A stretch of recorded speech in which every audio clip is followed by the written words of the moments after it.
Trofeo Rizzotti, 37 edition. I'm here with Fernando Alegre. Happy. You guys are the defending champion of the event. Is this putting any pressure? No, not really. Not really. We're enjoying here a lot. We are using this event as preparation for the Worlds. We are super happy to be here. We come here every year.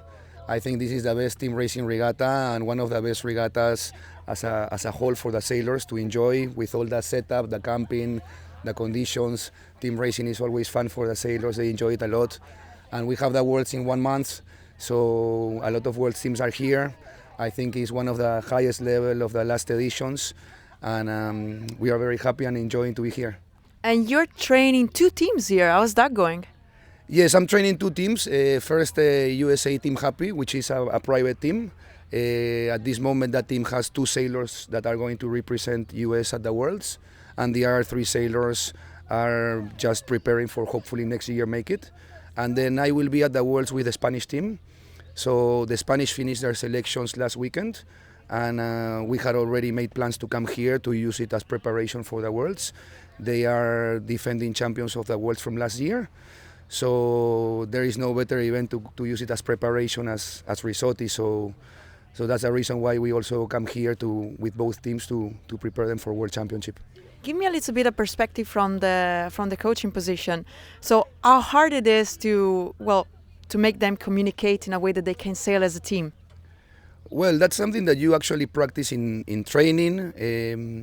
In the case of my team USA, we have a captain that is pretty experienced, and it's the one that has the most knowledge. So he has developed really good communication skills to say just clear commands and short commands to the sailors to try to follow what he's intending.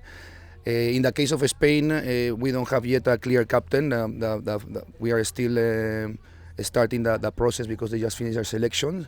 But some of them are experienced, so we are actually working on that communication process to be clear and to become better.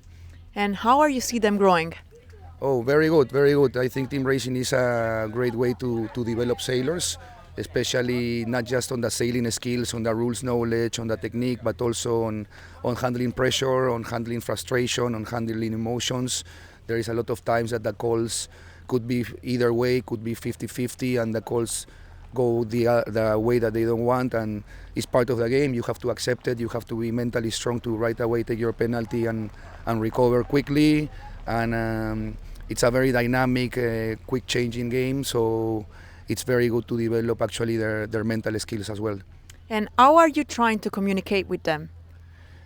Well, normally on the previous days, the theory could be a little bit more complex, especially here with a lot of current.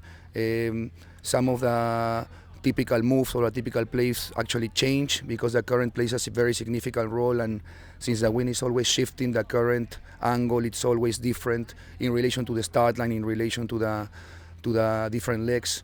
So definitely, let's say the complex theory and the most sophisticated concepts, we try to do them in the early stage as we are preparing, and then before the races and during the day to try to keep it really as simple as possible, just with the basic stuff of conditions. And because at that moment giving too much information to the sailors can also in a way paralyze them, can also make them be overwhelmed with information. So it's a matter that they already go there with 2-3 points that they really need to focus on, and from there do what they already know. What are you trying to teach them? Like, they're going to leave Venice, so what are you trying to teach them in this event specifically?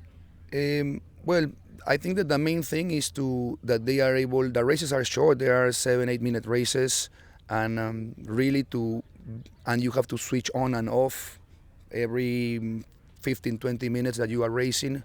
So that ability to switch on every 15-20 minutes for your next match that only lasts 7 minutes, and to be able to be at your best mentally and tactically with the tough conditions that we are having is definitely a skill to develop.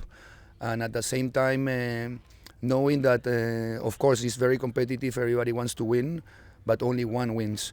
So I always tell them we're in a competition, and sometimes we will win, sometimes we will lose, and losing is also part of the game. As long as we are losing, sailing at our best and sailing, giving a good fight, and not really losing because of silly mistakes, because of mistakes that are not really in the level that they are at. And I think that's the important thing, that they, as long as they are really giving their best and they are performing, if the other team is better and the other team beat us with sailing skills, then I think that's part of the game, and that's the most important thing that they have to learn. One last question. What is the toughest aspect of being a coach, and what makes a good coach eventually? Wow, that's a very complex question.